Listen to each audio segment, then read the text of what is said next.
जी हाँ बच्चों, आज 15 सितंबर सन 2023 है और आज आपको एक शिक्षाप्रद कहानी सुनाई जाएगी। बच्चों, मैं थोड़ी पुरानी बात कर रहा हूँ। आज से 25 क्या बल्कि 30 साल पहले की बात कर रहा हूँ, जब आपका जन्म नहीं हुआ था। उस समय गांवों में बहुत कम स्कूल होते थे और होते थे तो 8वीं तक ही या 5वीं तक और 8वीं तक ही होते थे। गांव में 5वीं तक और कोई बहुत बड़ा गांव है तो उसमें 8वीं तक स्कूल होते थे। और मुश्किल से कोई काफ़ी बड़ा तहसील है, जैसे रामगढ़ तहसील हो गया, तो वहाँ 10वीं तक ही स्कूल होती थी, 11वीं 12वीं की नहीं होती थी। जैसे मालाखेड़ा है तो वहाँ मुश्किल से 8वीं तक या 10वीं तक स्कूल होती थी, 12वीं की स्कूल नहीं होती थी। सरकारी स्कूल, प्राइवेट स्कूल तो बहुत कम होते थे, तो बच्चे ज़्यादातर सरकारी स्कूल में ही पढ़ते थे। तो जो 12वीं तक की स्कूल होती थी वो ज़िले में होती थी। जैसे अपना ज़िला है अलवर, तो ज़िले के अंदर 4-5 स्कूल बड़ी मशहूर थी जो 11वीं में बच्चों का एडमिशन करती थी।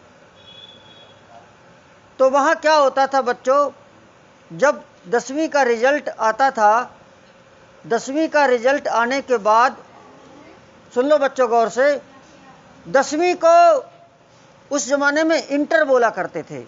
इंटर तो 12वीं को बोलते थे, 10वीं को बोलते थे मैट्रिक। ये थोड़ा ध्यान देना, 10वीं क्लास को मैट्रिक बोलते थे। अगर कोई 10वीं पास हो तो बोलते थे मैट्रिक पास है, मैट्रिक। और 12वीं को इंटर बोला करते थे। तो उस ज़माने की एक हमें कहानी मैंने अखबार में पढ़ी थी, तो मैंने सोचा चलो आपको सुना दूं आज।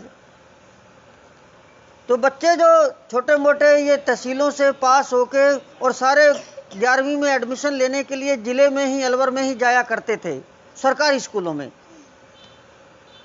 तो एक स्कूल में कम से कम इतनी भीड़ वहाँ लग जाती थी, क्योंकि पूरे ज़िले से बच्चे आते थे, तो 1000 1500 2-2 हज़ार बच्चे हो जाते थे। एक क्लास के अंदर 500-500 बच्चे, 400-400 बच्चे हो जाते थे। और फिर उसको सेक्शन बना देते थे, जैसे 10वीं ए, 10वीं बी, 10वीं सी। 50 बच्चे ए में, 50 बी में, 50 सी में, ऐसा कोई सिस्टम होता था। तो फिर कहानी यहाँ से स्टार्ट होती है। अलवर का जैसे नवीन स्कूल है भगत सिंह चौराहे पर, वहाँ पर 11वीं क्लास नई नई जैसे जुलाई में खुलती हैं। हॉल बड़े बड़े होते थे स्कूल में, जैसे ये अपने हैं। हॉल में क्लास टीचर आया है, वो बच्चों के नाम लिख रहा है, जो नए बच्चे आए हैं, हाजिरी कर रहा है। बच्चे बैठे हुए हैं, क्योंकि बच्चा जब 11वीं में बैठता था तो उसको वो मिलती थी कुर्सी मेज, लकड़ी की कुर्सी मेज बच्चों को मिली हुई है। स्टूल मेज या कुर्सी मेज, ऐसे लकड़ी का फर्नीचर लगता था। तो बच्चे बैठे हैं, क्लास टीचर नाम लिख रहे हैं, पूछ रहे हैं, किसी से क्या पूछ रहे हैं, किसी से क्या। कोई बच्चे लेट आ रहे हैं। 50 लोगों की क्लास भरी पड़ी है, कुछ आधे लड़के आधी लड़कियां। तभी 2 गेट होते थे, एक आगे और एक पीछे, बड़े हॉल के। एक लड़का आया और बोला, मे आई कम इन सर।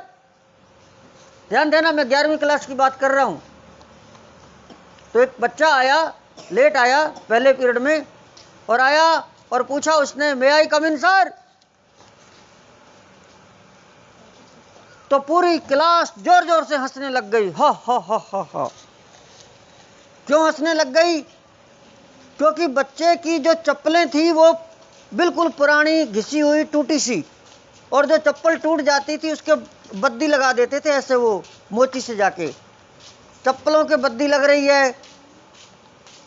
उसके जो कपड़े थे वो कहीं से फट रहे हैं, कहीं उसके पहले कपड़ा शर्ट फट जाती थी तो उसको पत्ती लगा देते थे। पत्ती, छोटा सा कपड़ा लेके जहाँ से छेद हो जाता था उसको मशीन से सिलाई मरवा लेते थे। तो शर्ट कहीं से फट रही है, उसको पत्ती लग रही है। लेकिन कपड़े उसके धुले हुए थे, मैले नहीं थे, ये ध्यान देना।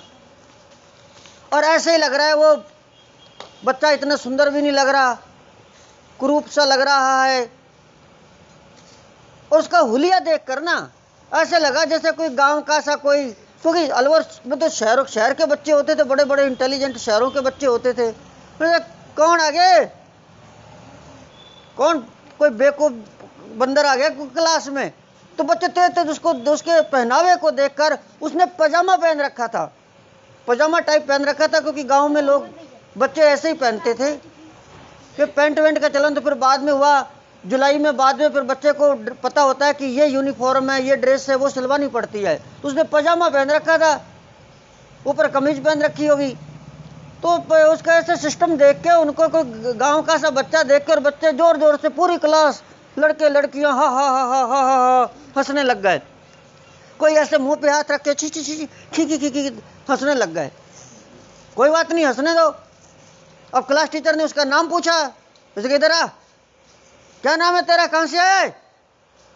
उसने कहा सर नाम मेरा रूप नारायण मीणा और गांव मेरा चोरोटी पहाड़।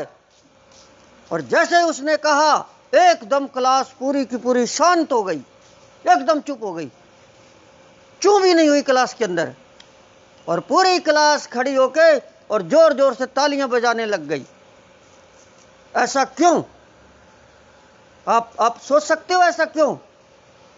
क्योंकि जब रिजल्ट आया था, जब 20-25 दिन पहले रिजल्ट आया था, अब तो एडमिशन हो रहे हैं, तो रिजल्ट अखबारों में आते थे।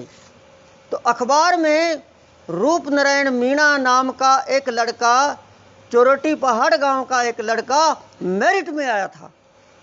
और उन्होंने जैसे वो नाम सुना, अरे ये तो वही लड़का है जो मेरिट में आया है। वो मेरिट में उसकी 90% से 95% ऊपर बनी, उसको इनाम मिले थे, सब जगह उसका नाम हो गया था। और अब 11वीं में एडमिशन लेने तो वहीं आएगा, वो स्कूल तो वही थी सबसे बड़ी, न्यू हायर सेकेंडरी स्कूल। तो बच्चे जो थे एकदम चुप हो गए और चुप होकर खड़े होकर तालियां बजाने लग गए और उसका स्वागत करने लग गए। तो बच्चों, इस कहानी से हमें यही शिक्षा मिलती है, ये सच्ची कहानी है कि आपका पहनावा, आपकी गरीबी, आपके कम पैसे, ये तो पढ़ाई को आगे बढ़ाने के लिए काम करती है। अरे पैसे वाला तो पढ़ता ही नहीं है, उसको तो घमंड में रहता है। पैसे वाला तो ये सोचता है क्या है, हमारे बाप के पास इतना पैसा है, इतनी हमारी ज़मीन है, हम कोई बिजनेस कर लेंगे। लेकिन जो गरीब बच्चा होता है, जिसके पास संसाधनों की कमी होती है, जो गरीबी में पढ़ता है, उसके पास एक ही चीज़ होती है कि मैं पढ़ लिख कर आगे बढ़ूं, मेरिट में आऊं, नौकरी लगूं। और ऐसे ही बच्चे आज भी ऐसे ही बच्चे आप देखना IAS तक बनते हैं। तो कहानी से यही शिक्षा मिलती है कि आप ये मत सोचें, अरे बच्चा पुरानी किताब ले लेके पढ़ते थे, किसी की पुरानी किताब ले लेनी, उसको पढ़ना, 2-2 साल चली हुई वो किताबें पढ़ना है। तो इस तरह का सिस्टम होता था, ये तो होती नहीं थी। पासबुक तो किसी ने देखी नहीं थी कैसी होती है, किताब में से याद करते थे। तो ऐसे बच्चे, जब वो रूप नारायण मीणा जैसा बच्चा मेरिट में आकर पूरे अलवर को हिला सकता है, जिले को, तो आप क्यों नहीं हिला सकते?